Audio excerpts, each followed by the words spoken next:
Summer వచ్చేస్తుంది కదండి, ఇంట్లోనే ఈజీగా రోజ్ సిరప్ అయితే చేసేసుకోండి.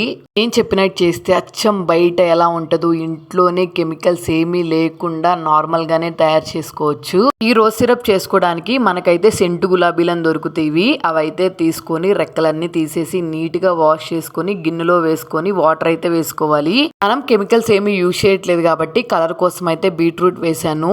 గిన్నెని స్టవ్ మీద పెట్టుకొని అయితే 10 minutes కుక్ చేసాం అనుకోండి, వాటర్ కలర్ అంతా చేంజ్ అయిపోతుంది. ఇలా రెడ్ కలర్ లోకి వస్తుంది. దీన్ని వేరే దాంట్లోకి ట్రాన్స్ఫర్ చేసుకొని ఇందులోకి 2 కప్పులు షుగర్ అయితే వేసుకోవాలి.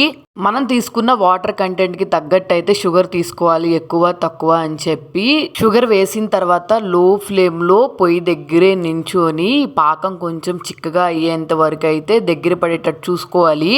పాకం మరీ ఎక్కువగా చిక్కబడింది అనుకోండి, షుగర్ క్రిస్టలైజ్ అయిపోతుంది. అందుకని చూసుకొని అయితే చేసుకోవాలి. స్టవ్ ఆపే ముందైతే మాత్రం చిక్కబడిన తర్వాత పాకము కొంచెం లెమన్ వాటర్, ఇందులోకి కలర్స్ కానీ ఫ్లేవర్స్ కానీ ఏమీ యాడ్ చేయలేదు కదా, అందుకని మంచి స్మెల్ రావడానికి కొంచెం వెనిలా ఎసెన్స్ అయితే యాడ్ చేశాను. అసలు ఎగ్జాక్ట్ గా బయటగా అన్నట్టే వచ్చింది. దీంతో ఏం రెసిపీ చేయాలో నెక్స్ట్ వీడియోలో అయితే నేను పోస్ట్ చేస్తాను.